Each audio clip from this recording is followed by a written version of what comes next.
is to take private money, material resources in a voluntary way and put it to a public good. And that is genius. And I really want to underscore the fact David Cobb is not anti-corporation. So don't let anybody tell you that. The Move to Amend coalition that I'm here to represent and that is growing across this country, we are not anti-corporation. There are good, important things that can be done, that need to be done under the auspices of the corporate form. The problem, of course, is that the modern transnational corporation doesn't exactly operate that way, does it? That's because the modern transnational corporation actually has its true genesis not during this era of history, but during the 14th, 15th, and 16th century of Europe. You know, the age of discovery.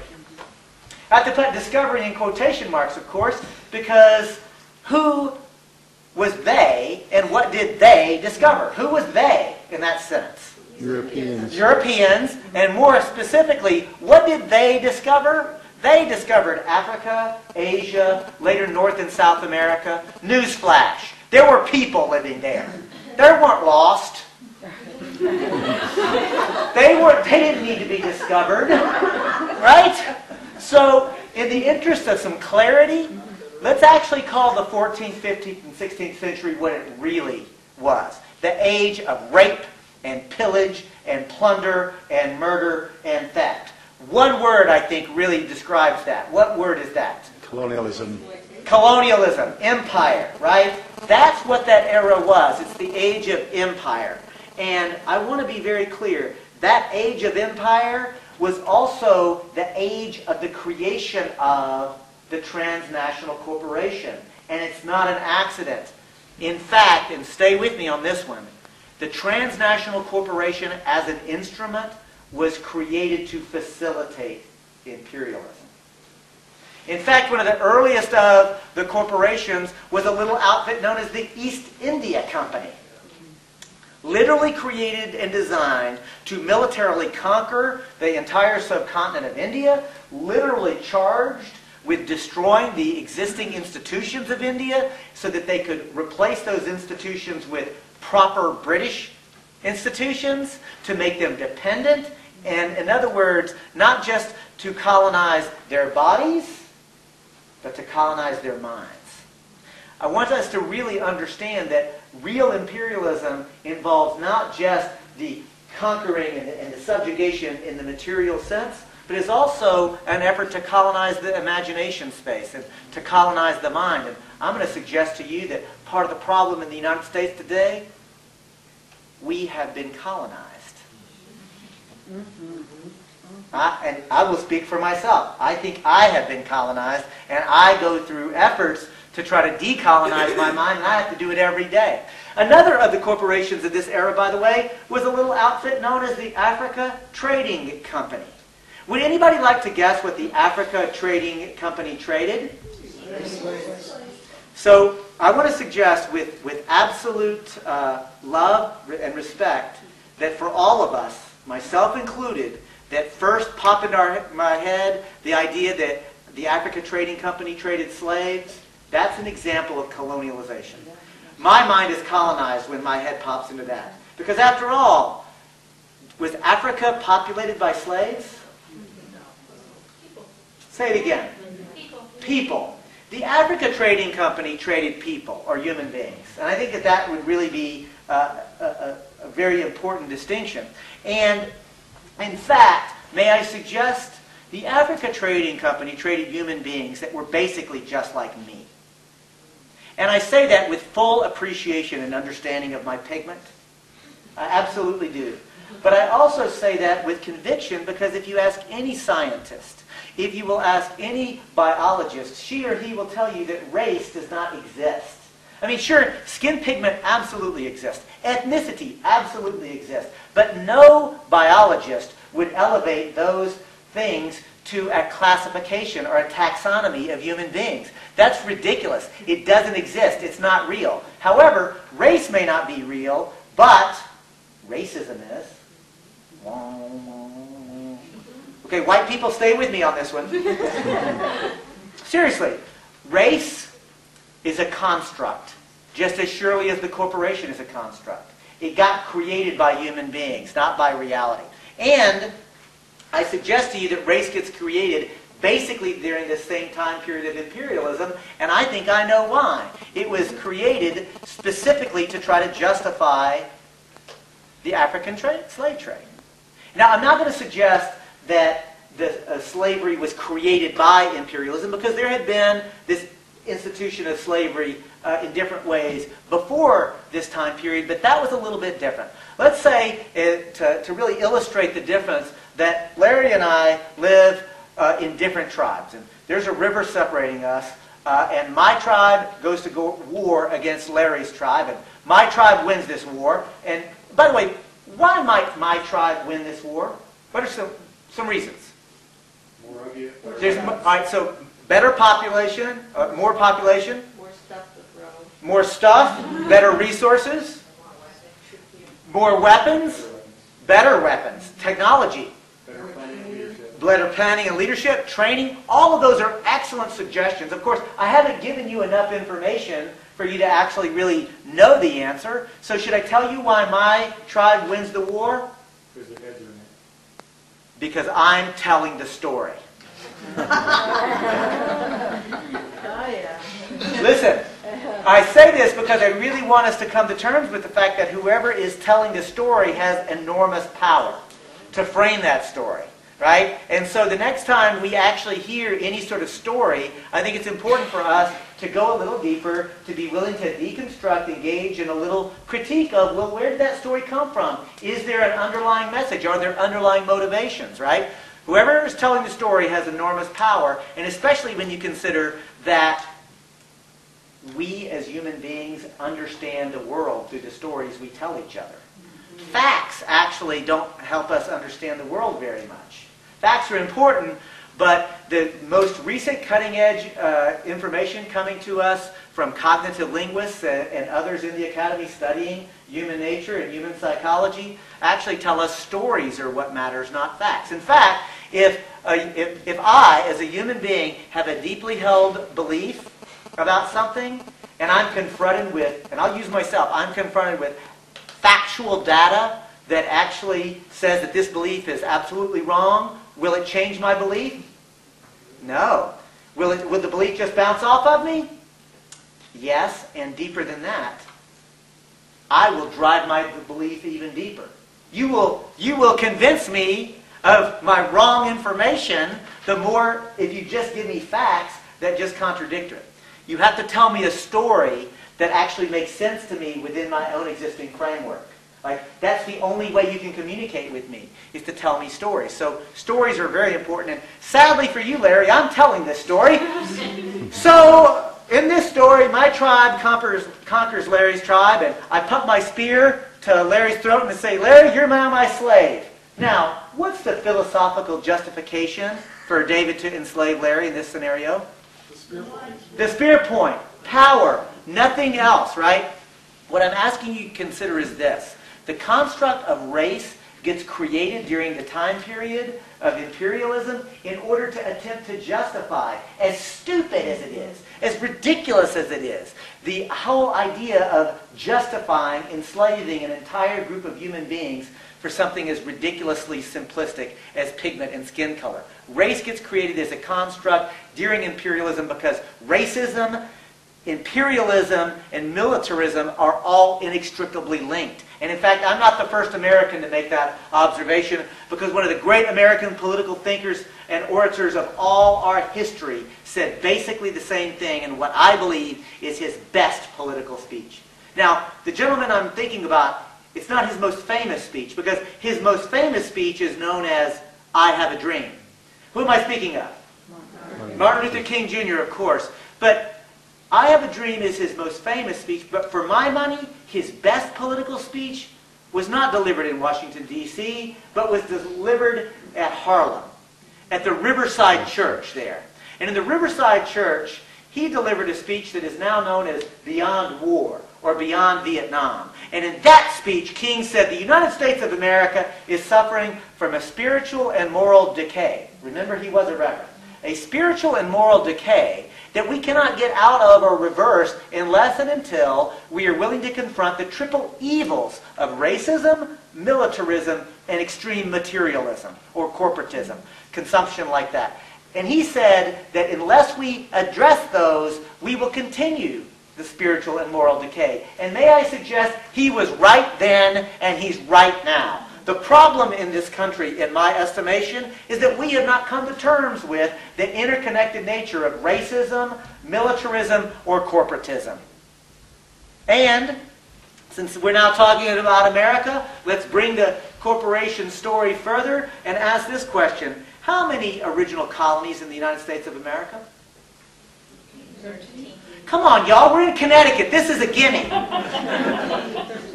13. Thank you. Golly. Larry's like, I do ask a lot of trick questions. I'm afraid to be wrong. Okay, well, actually, I regret to inform you, Larry, that was such a gimme question. I'll ask the real question. How many of those 13 colonies, colonialism, imperialism, I wonder if that's related. We'll come back to that. Of those 13 colonies, how many of them were actually corporations? Yeah, they had charters. Say it again. They had charters from the English government. All of them. That was a trick question, actually. All of them were, because remember that the word corporation means to have or give body. I'm telling you that the 13 original colonies were literally created by the sovereign or the king of the time. And it was done by, and the use of, say it again, ma'am, the charter. The chartering process, which is literally the legal document that creates the corporation. And in creating Connecticut, of course, the charter, y'all have a great sort of history with the Connecticut Charter. What am I talking about? The Charter Oak. There's a great story about the legal document that created corporations, the Charter Oak. And I wish I actually had done more research and could actually tell you more about the original Connecticut Charter, but I can tell you very specifically about the Massachusetts Charter because I've done this research. And in creating Massachusetts, the king created it. Now some people might say, wait a minute, Massachusetts was already here, Connecticut was already here, and that's a trick question. No, that's not true. The land was here.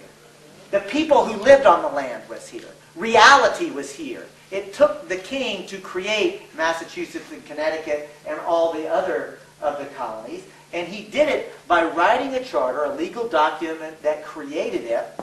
And in doing so, and in Massachusetts, and again, I'm using it because I'm going to quote it directly, in doing so, I'll do it as an exercise. And in this exercise, now, Larry, it's actually good to sit where you're sitting because I'm going to make you a governor.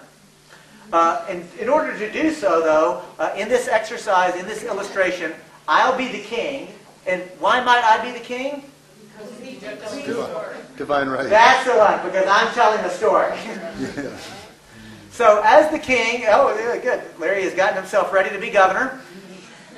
I will now write the Charter of Massachusetts to describe the physical boundaries of Massachusetts, and I will say that I will appoint a royal governor to rule in my name. Literally, quote, to plant, to rule, and to govern Massachusetts for my benefit and the benefit of the shareholders of the joint stock company known as the Massachusetts Bay Trading Colony. Because Massachusetts was created as a for-profit joint stock company. Most of the original colonies were. And so that was the idea of the governor. And in today's common parlance, there's another word we might think of to think about somebody like Larry. Not governor, but CEO. So the reason I'm really going into this bit of American history is to suggest this, to ask you to consider this, that the American Revolution is not only a rejection of monarchy as a form of rule, it is definitely that, and that's important, but it's also a people's uprising against the unelected and unaccountable rule of CEOs and of corporations, right? It didn't last long, did it? Well, think about that, those who are in unelected power. We should make it uncomfortable to be in those seats. So, one of the things that I like to say is that the American revolutionaries were not calling for a more socially responsible king. or more socially responsible CEOs. And so perhaps today we should do more than just call for socially responsible corporations. I mean, I don't know about you, but I'm tired of collecting all the data and information that shows the existence of cancer clusters around certain industries and then saying, would you please not do this? I'm tired of doing all of the research and having the information to show all the asthma that's being caused around particular industries and then saying, would you please change the way you do business? Or, please, Massey Coal Company, would you not kill quite so many coal miners in the way you do your business? Or, British Petroleum Corporation, would you please not destroy the entire frigging Gulf of Mexico? I mean, really, is that all we want as citizens today? A little less death? A little less destruction? I mean, can't we raise our aspirations? Can't we actually imagine saying what we actually want? You see, I think it's important that I believe this is part of our colonized mindset. We have forgotten that we are empowered and that we have not only the right, but I'll say the responsibility to actually say what world we want and work to create it. And as I say this, I think it's important to recognize that those people who would become revolutionaries in the American War, actually about 10 years before that revolution, they were actually on their knees asking the king, "Oh, Father King, would you please intervene on our behalf? Because your royal governor is passing laws that oppress us. Not just taxation without representation, but he's passing trade laws that unfairly benefit the East India Company against us. And we, your obedient English children, come to you, O gracious Father, and ask that you intervene." I mean, it was the most sniveling, groveling language you can imagine. That's literally the kind of letters that I can show you in the historical record. And I don't know about you, but I am very keenly interested in learning what kind of conversations those people were having with one another that convinced them to stop boot kissing. To actually stand up. To put their shoulders back. To do as King would say in a different American time, find some steel for their backbone. And to stand up straight and look directly at the king. And where did the king claim cultural authority? God. And look behind the king and see the most powerful military the world had ever assembled and said, "You're done. Get out. We're doing it different." Because let me tell you something, folks. That process, whatever it is magic. That process that allows a culture shift to begin so that people have the courage to stand up and assert what they want, what they believe that they should have, is magic. And it's really important to recognize that if one person stands up that way, they get stomped easily and poof, nothing. The magic occurs if and when an entire society learns to stand up together. When an entire group of people begins to stand up and know, to either see it or hope it or believe it, that when I stand up, the person to my left will stand up, the person to my right, the person behind me, in front of me, all around me, that we stand up together. That is magic. And so, when the king gets thrown out, a new government is going to get formed in the United States of America. And of course, the new government has its own charter, a document that actually describes how the U.S. Constitution, or how the U.S. government is supposed to work. And of course, the Declaration of Independence declared our declaration, but once the war is over, it's time to create the government. And what document creates that government, describes the supreme law of the land? The U.S. Constitution. So very quickly, I'm going to describe how the U.S. constitutional framework is supposed to operate. And in so doing, I will ask, how many people have read the Constitution? Good. Lots of hands going. Y'all grade my papers. See if I can get this more or less right. I'm going to tell you that the Constitution basically falls into two categories or components or actors. The first actor is the most important one. It's so important, in fact, that it begins that document. It's the first three words. We the people. And those are hallowed words in the United States, and they should be. You see, we the people come together in order to create the second actor, which is government. In this document, we the people are described as being free and sovereign. You know, liberty, freedom, and sovereign. And what does the word sovereign mean again? The authority to rule. The people are claiming the authority to rule. Government is not sovereign. In fact, not only does government not have the authority to rule, but government is actually subordinate and accountable. Government is subordinate to whom? The people. Government is accountable to whom? The people. That's got a ring to it. I kind of like how this is going. Let's continue. We the people are free and sovereign because we are described and understood to have rights, legal rights. Government does not have rights against the people. Government has duties. And in fact, the difference between rights and duties is an important one. And I'm going to stop for a moment to explore that. It goes like this. If I have the right to do something, it means I can do it and I don't need anybody's permission.